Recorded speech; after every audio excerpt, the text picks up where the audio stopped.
Assalamualaikum warahmatullahi wabarakatuh. Perkenalkan, nama saya Laili Arvinasari. Nomor absen 11 saya dari kelas 12 MIPA 10. Pada video ini, saya akan menjawab pertanyaan mengenai pernikahan dalam Islam.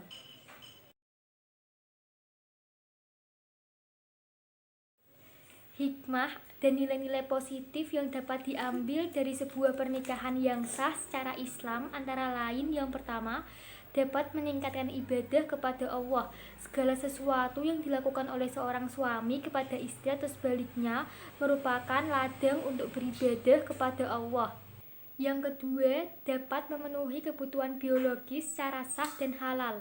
Sebagai manusia yang normal, manusia memiliki kebutuhan biologis yang harus disalurkan secara benar. Cara yang benar untuk menyalurkan kebutuhan biologis adalah melalui lembaga pernikahan. Yang ketiga, dapat memperoleh ketenangan dan ketentraman jiwa. Sudah menjadi titah Allah bahwa setiap laki-laki memiliki jodoh seorang perempuan. Keduanya memiliki kebutuhan jiwa yang harus terpenuhi. Ketika kebutuhan seorang laki-laki dengan perempuan dapat terpenuhi, maka dapat mewujudkan ketentraman dan ketenangan jiwa di antara keduanya. Yang keempat, dapat memperoleh keturunan yang sah. Segala bentuk hubungan yang dilakukan oleh seorang laki-laki dengan seorang perempuan menjadi sah dan halal setelah melalui proses akad nikah. Yang kelima, dapat mengendalikan pandangan dan menjaga kehormatan.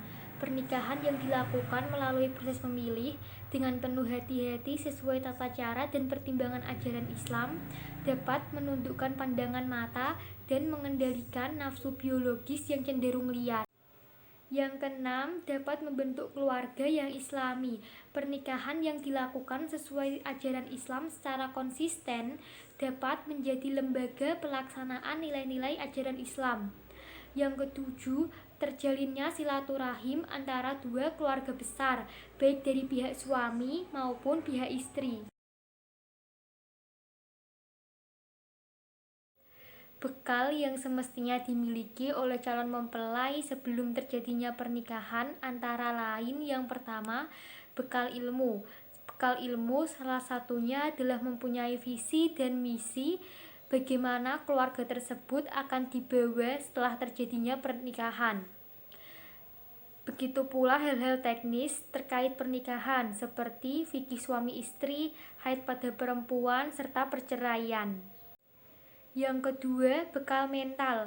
Bekal mental yang kuat diperlukan untuk menghadapi masalah yang mungkin akan muncul selama pernikahan. Yang ketiga, bekal fisik. Berkeluarga juga membutuhkan kesiapan fisik untuk hamil dan melahirkan pada perempuan, bekerja mencari nafkah, serta mengerjakan pekerjaan rumah tangga. Yang keempat, bekal finansial. Dalam merencanakan pernikahan, kesiapan finansial juga diperlukan, misalnya untuk memenuhi kebutuhan hidup sehari-hari, perawatan anak, bahkan hingga biaya pendidikan anak. Sebaiknya sebelum menikah sudah memiliki sumber pendapatan yang tetap, sehingga tidak bergantung kepada orang tua atau anggota keluarga yang lain.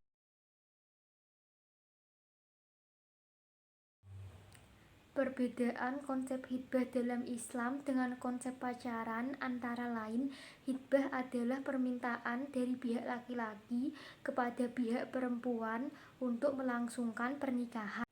Sedangkan pacaran adalah sebuah ikatan yang dibangun di atas komitmen kepercayaan yang dipicu rasa cinta dan sayang kepada pasangannya. Hitbah bertujuan agar peminang dan yang dipinang saling mengenal.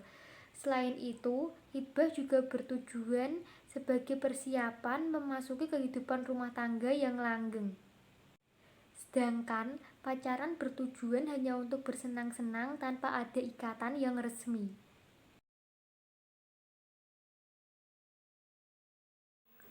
Rukun pernikahan ada 5. Yang pertama, calon suami. Calon suami harus memenuhi persyaratan Islam, balik, berakal, sehat jasmani dan rohani, laki-laki sejati, minimal berumur 21 tahun menurut Undang-Undang Nomor 1 Tahun 1974. Yang kedua, adanya calon istri. Calon istri harus memenuhi persyaratan Islam, balik, berakal, sehat jasmani dan rohani, perempuan sejati, minimal berumur 19 tahun menurut Undang-Undang Nomor 1 Tahun 1974. Yang ketiga, wali calon istri. Seorang wali adalah seorang laki-laki yang berhak menikahkan seorang anak perempuan dengan seorang laki-laki tertentu. Wali harus memenuhi persyaratan Islam, balik, berakal, merdeka, dan adil. Wali dapat berasal dari ayah, kakek, saudara laki-laki, paman maupun wali hakim. Rukun yang keempat yaitu 2 orang saksi. 2 orang saksi harus memenuhi syarat Islam, balik, berakal, tidak dalam keadaan haji atau umroh, dapat melihat, mendengar, dan berbicara, serta hadir dalam akad nikah tersebut. Dan rukun yang kelima yaitu adanya ijab dan qabul. Ijab dalam pernikahan diucapkan oleh wali dari pihak pengantin perempuan, sedangkan qabul diucapkan oleh pengantin laki-laki. Mas kawin adalah pemberian yang wajib diberikan oleh seorang laki-laki sebagai calon suami kepada seorang perempuan yang akan menjadi istri. Jumlah mas kawin yang dibayarkan dapat ditentukan oleh wali atau perempuan itu sendiri atas seizin walinya. Mas kawin yang dibayarkan boleh berupa rumah, mobil, peralatan sholat, membaca Al-Quran, mengajar ilmu agama, dan lain sebagainya. Sakinah secara bahasa berarti tentram. Keluarga yang sakinah diartikan sebagai keluarga yang harmonis, di mana nilai-nilai ajaran Islam senantiasa ditegakkan di dalamnya, saling menghormati dan saling menyayangi antar sesama anggota keluarga. Dalam keluarga yang sakinah, anggota keluarga mampu menjalankan kewajiban serta saling tolong-menolong antar anggota keluarga. Keluarga dapat mencapai sakinah ketika anggota keluarga saling mengerti dan membantu satu sama lain, saling mengingatkan dalam hal kebaikan dan ketakwaan kepada Allah. Anggota keluarga mampu menjalankan kewajiban dengan baik dan memenuhi hak satu sama lain, serta memiliki sifat saling percaya antara anggota keluarga yang lain.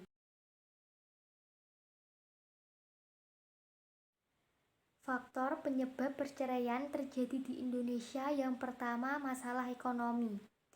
Tuntutan ekonomi menjadi salah satu penyebab perceraian sering terjadi. Salah satunya yang banyak terjadi yakni karena kebutuhan dalam rumah tangga tidak dapat terpenuhi dengan baik. Yang kedua, perbedaan prinsip. Perbedaan prinsip sering menjadi alasan terjadinya perceraian, mulai dari perbedaan keyakinan, perbedaan prinsip hidup, dan status sosial. Yang ketiga adalah perselingkuhan. Dalam hal ini, salah satu pihak dari pasangan menjalin hubungan dengan orang lain di tengah hubungan pernikahannya. Perselingkuhan dapat menyebabkan hancurnya kepercayaan terhadap pasangan, sehingga hubungan kian lemah dan masalah akan timbul dalam situasi tersebut. Yang keempat, kekerasan dalam rumah tangga. Kekerasan dalam rumah tangga dapat berupa kekerasan fisik maupun kekerasan verbal. Kekerasan yang terjadi secara terus-menerus dapat memicu stres hingga depresi, sehingga perceraian dianggap menjadi solusi untuk menyelesaikannya. Faktor yang kelima yakni terlalu sibuk dengan media sosial. Di era modern saat ini, terlalu sibuk dengan media sosial dapat memicu ketidakharmonisan dalam kehidupan rumah tangga. Misalnya karena kurangnya rasa kepercayaan, banyak prasangka buruk, dan rasa curiga. Langkah-langkah untuk mencegah perceraian antara lain saling mendengarkan satu sama lain, mengkomunikasikan dengan pasangan penyebab akar permasalahan tersebut terjadi. tidak menyalahkan satu sama lain atas permasalahan yang terjadi, serta belajar memaafkan dan melupakan. Lupakan dan ikhlaskan merupakan salah satu kunci penting untuk memperbaiki hubungan.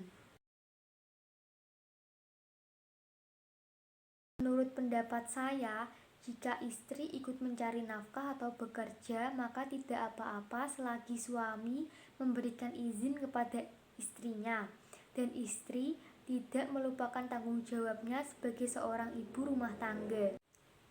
Jika suami dalam kondisi tidak mampu memenuhi kebutuhan keluarga seperti dalam keadaan sakit, maka istri diperbolehkan untuk membantu suami memenuhi kebutuhan keluarga.